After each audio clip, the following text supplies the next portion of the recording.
welcome back to the Genesis Principle Fine Art. I'm Alton Jones. Today I'm taking a short break from the yellow face painting. We'll get back to that shortly, maybe in a day or two. But I'm taking a few minutes to share on racial diversity in the art space. As I'm new to the social media platform, I haven't seen a lot of um, artists of other races, especially not a lot of black artists. And hopefully my presence in the space will encourage some people to get out and share their work and just be in the space and be a part of the narrative. You probably have to listen a little bit more carefully to hear what's being said because it's set up in the format of a lounge talk. So just check it out and I'll see you in a minute. Roll tape, and yeah, roll tape. So yeah, roll tape.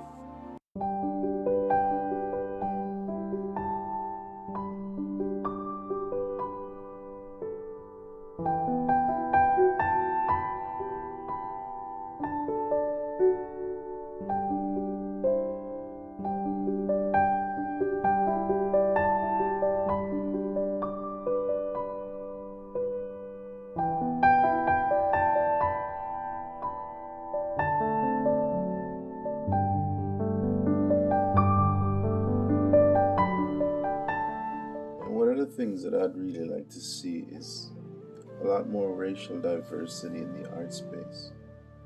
Um, I'd like to see a lot more works from like native artists, um, native Indians, and East Indians, West Indians, Japanese paintings. I mean, they do some brilliant work. More Chinese painters, Latinos, just more diversity in the art space. I think too long the narrative has been controlled by just one particular set of people, and I don't think that's right. It's not right, and it's boring actually. You know, the world is so diverse. We've got so many different shades of colors of people, and they come with all different types of ideas and just a whole different outlook on life than so many of us. And it's just a shame that their work is not being highlighted like it should be, which I think that needs to change. And as I said, there's enough room for everyone. You know, there's enough room for everyone to exhibit their work, you know, and we can all learn from one another. I think that's important. We definitely need more racial diversity in the art space on the artist platform. And your artwork, your artwork speaks for your generation. It's so important. Long after you're gone, your artwork speaks for your generation. And not only that, individually, it shares your outlook on life and your perspective about things and just society on a whole. So important, so important. Yeah.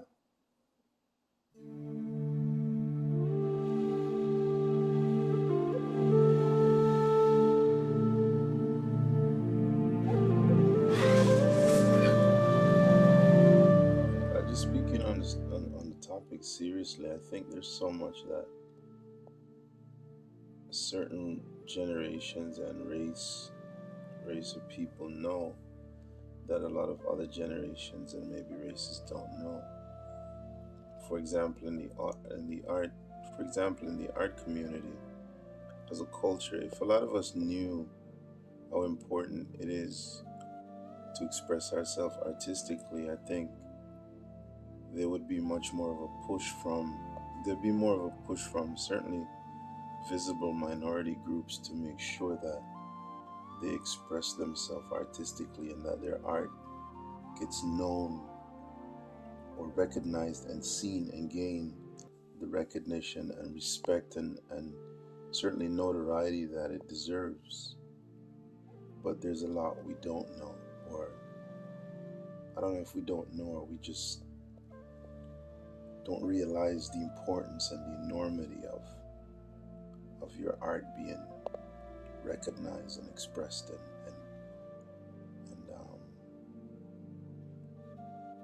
be placed in some type of archival storage and kept. You know, I always say that the art, the art of a generation, the expression of a generation artistically, is a footprint and the echoes. When you're gone, they're the echoes and the footprints to the generation that will come. The echo in the future. If you look at a lot of the historical findings about other races and past generations before us from ancient times, maybe even not even that far away, maybe you say like the 18th century, 14th century, 13th, 12th century, a lot of the things that they rave about now, it's understood now because of what was preserved in some form of artistic expression, sketching, drawings, paintings, um, hieroglyphs, something, you know, the inscriptions and carvings on of objects or clays and pottery and cave walls or wood carvings or sculptures, you know. So if we're not being a part of the narrative and we're not sharing our portion of history and sharing our people, when the story is told or the narrative is narrated, if I could put it that way, your history, your past will be lost, will be gone. What will be told of you will not necessarily be so accurate. It will be told with colors of those who have self-interest. It will be told that way. But if we're expressing ourselves, as I said, the artwork of a generation past echoes in the future. It's the footprints and the echoes of generations that have passed and gone. So that's why it's so important for Black people, for any race, to be a part of the narrative and express themselves artistically. The world is large enough for everyone to express themselves artistically. And the artist platform or the artist space needs the variety of expression. It needs the diversity. It really does. Imagine one type of flowers in the world, one type of flower. Everywhere you go, it's the same. Look how beautiful the diversity is and the complexity and the differences and the intricacies of a simple thing. Well, I say simple, but it's not because I can't make it. Like a flower. We're overwhelmed by these things, just in awe of their beauty. And imagine that being just one type, one color. It's the same as the artist space. Minority groups need to show their work, especially if a visible minority. I speak from, a place of a person who is from a visible minority group. I'm a Black person, and they consider us so-called to be minority group, a minority in society. But I'm not just speaking of Black people. I'm speaking for every visible minority group, or so-called invisible, or the invisible. Because if you're a visible minority group, society treats you like you're invisible. That's why it's being stressed now that you're a minority group. It's because you're treated like a non-factor. So express yourself through art. Show your stuff. Express yourself. Show your art. Show your work. Let your work be seen and be respected and appreciated for the time that you've put into your work and the great thought that's behind it and the labor. The world is large enough for all of us to express ourselves artistically. And I think that should be done. It should be done. You know how amazing it is? I see some Japanese artists working. There's brilliant stuff, and some Chinese and Vietnam. I mean, just incredible work. Just incredible work. Like, yeah, just like incredible work. There's some Latino artists that are just amazing. their insight artistically incredible. I mean, I remember one time I've been to like the Dominican Republic, and I was walking the streets and I saw some of the paintings that some of the artists are doing in the Dominican Republic, and it was just like, wow, so incredible. We need that diversity, you know. I don't know why one set of people, one race, feels it's so important that they should dominate the narrative and tell the narrative in a one-sided way that is not even accurate.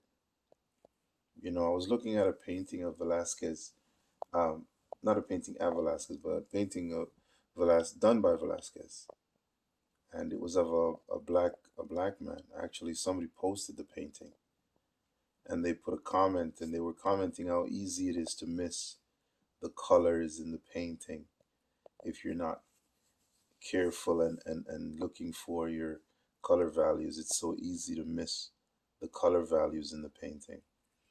And I posted a comment below that, which is not something I do too often, but I just felt compelled to post a comment below the painting. And I said, just as a person said, it's so easy to miss the colors, the color values. I said, you know what's easier to miss? That the artist who painted this gentleman's portrait, though this gentleman is well dressed and a portrait of him was painted, he was a slave and he was owned by the artist who painted him. I didn't say it was Velasquez. I just said it was the artist who painted him. But the artist was Velasquez. He's the one who painted the portrait of one of his slaves. Dressed this black man up really chic and regal looking and painted his portrait. I was just like, just using that and cross referencing and now or paralleling that to now, it's like not much has changed. Not much has changed.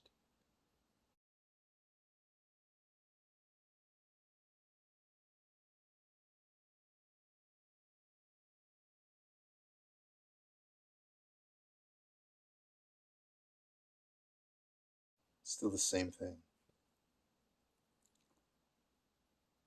The narrative is still being controlled by those who feel that they're superior and they should be the ones to control the narrative. And that's a way of imprisonment and not allowing people to be. And everyone should be allowed to be. I love all people, appreciate all people. I just don't love the perversion and wickedness in people, but I love all people. My moral principles won't allow me to embrace evil or embrace perversion or embrace what is wicked. And that's an interesting thing to mention too. People like to say, well, it's a matter of opinion, but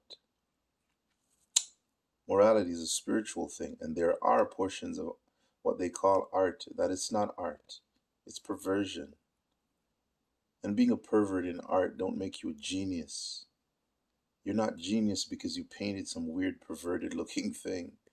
You're a pervert who is gaining notoriety from other perverts who have money and are in a position of power and are able to make you feel like you're a genius and promote your work. But it's trash. You know, we can't have a world where there's no yes and there's no clearly defined no's, or where it's just all yes and no clearly defined no's. Life has borders and boundaries. And what you call pushing the boundary is not a boundary you're pushing. You're being allowed to do what you're doing. Now the question is, who's allowing that? I'll leave that for some other time, or I'll leave that for you to ponder. Hmm. But you can probably find the answer in this comment that I'll make. Men don't make themselves. Who's allowing that? Who's allowing what you call boundary pushing? I'll answer that by saying, I'm not answering that, but I'd more like make a comment that will lead you to an answer. Men don't make themselves. Anyway, to keep it in on art, as I said, The world is large enough for everyone to express themselves artistically, and I think we should do that. We should do that because the artwork of the present generation is a footprint and echoes in the future for the generations that are coming. Yeah. I guess for now, that's my thoughts on diversity in the artist space or on the artist platform. Again, I'm Alton Jones, and this is the Genesis Principle Fine Art. Thank you for listening, and I'll see you.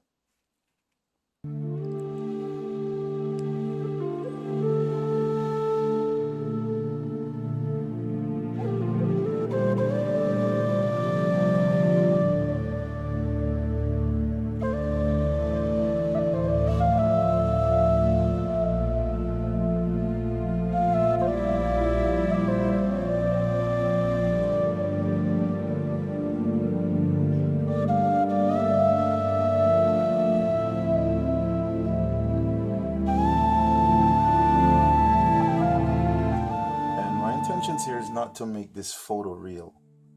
Um, I don't care much for photorealistic paintings. It's fine if you're a photorealist painter, but I like when a painting looks like a painting. I think it should look paint. I think a painting should look painterly. That's the beauty of a painting, when it looks like an artist actually touched the canvas and did some things, and not so much that it looks photorealistic as if it's a photograph. I mean, if you want a photograph, just simply take one. I think that makes more sense. But I can appreciate an artist who works photorealistically. I think it's amazing. It takes a lot of talent to do that. But personally,